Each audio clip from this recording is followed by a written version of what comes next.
Talk about white privilege in the classroom, and as well as how it affects in society as a whole. I have lived in Kansas my whole life, and I've gone to school in Kansas my whole life. So when I go to school, I don't expect anything different from everything else I'm used to. And when you're someone of maybe a different race, or maybe someone who had just moved to Kansas to study here at K-State, like many students do from overseas, they have to readjust and be like, oh, this is how people act.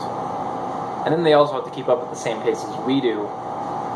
Those of us who are cultured, they have to keep up with that. And I think me being someone who's white and from this area, I think I have a huge advantage as far as socially, and just lecture-based classes. Maybe I'm able to understand pretty well.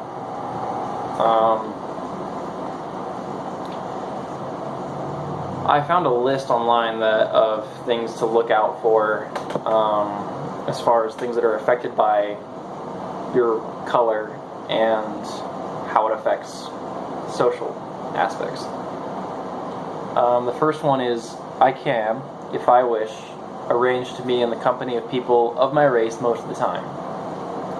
Now that relates to the point of how in Kansas there's always, I feel like, as far as I've seen in every classroom I've seen, there's going to be a majority of white kids.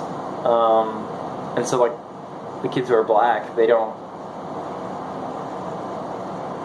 might not feel singled out because they're not insecure about it, but it's going to be pretty easy for the kid to probably feel singled out because maybe there's only 3 black kids in a classroom with 20 kids and the rest are white.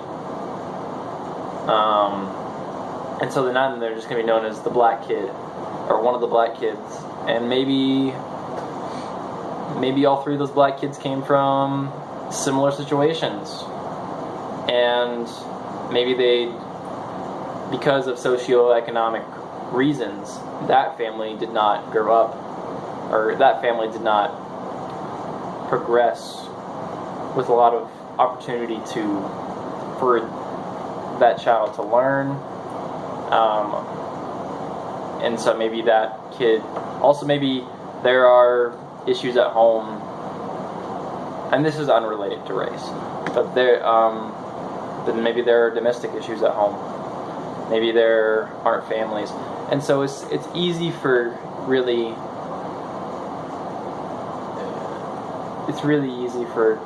kids to be affected by the things that are at home with them. It's going to be really easy for that.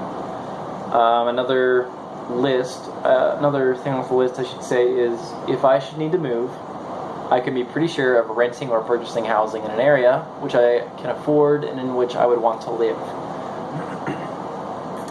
Now this is similar, I have a similar idea in my head of, there are students who are not white who cannot be sure of renting or purchasing housing in an area which they can afford, in which they would want to live. Like, when you're the minority, a significant minority, it's to fit those prescriptions in any context. If you're looking to move to a new school, there's not going to be a super friendly, well, there's most likely not going to be an immediate like connection. There's going to be some kind of disconnection because there's a visual difference. And so as some people who have to deal with diversity in the classroom, they have to deal with that stuff with the teachers, with their classmates.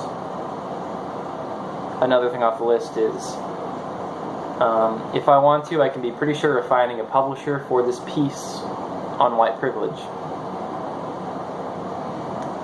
So that's like kind of the author talking about it themselves, like as a white author, even though she's a woman. by Peggy McIntosh. Oh yeah, this article is White Privilege, Unpacking the Invisible Backpack by Peggy McIntosh. So even though she's a woman, her skin still affects her in a positive way because of the culture that's just gone from society. That's just because of the history and the culture there. Let's see. I can be sure that my children will be given curricular materials that testify to the existence of their race. That's pretty big. Because in Kansas, we're only really going to teach we're going to mostly focus on the local culture because that makes the most sense. It's the most accessible, for sure. But it's not the only one, so it shouldn't be the only culture that's taught. That's how it is most times. Hi, Oliver.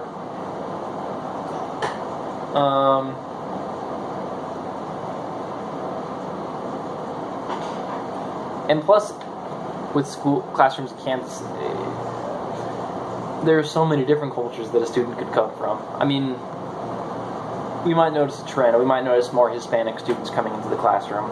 So maybe we'll try to do more Spanish culture along with the American standard U.S. culture.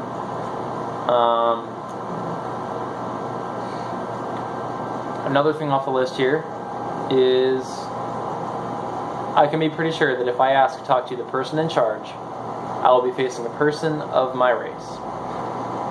So this shows a metaphor of example of students may not be able to progress as easily in teams, in sports, choir, leadership roles like student president. Honestly, that's probably going to be the most likable white kid. The most responsible, likable white kid. As far as the Kansas school, that's basically how it goes.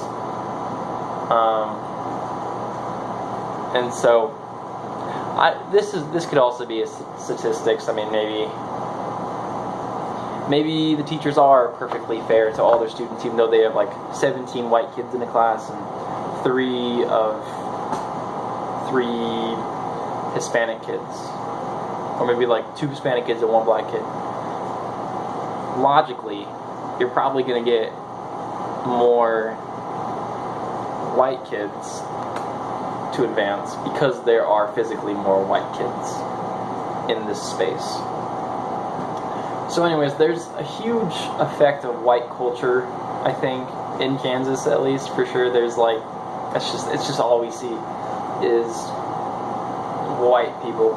And so then when we see someone who's different, we don't know how, we may have this block that I think we can learn to expect. Maybe like, I think it's natural to be a little bit distant with the unknown. There's always going to be an unknown because there's so many different cultures. But I think we could learn to be more accepting in general. And I do think we're getting that. We're going that direction. But yeah, white privilege, man. White privilege.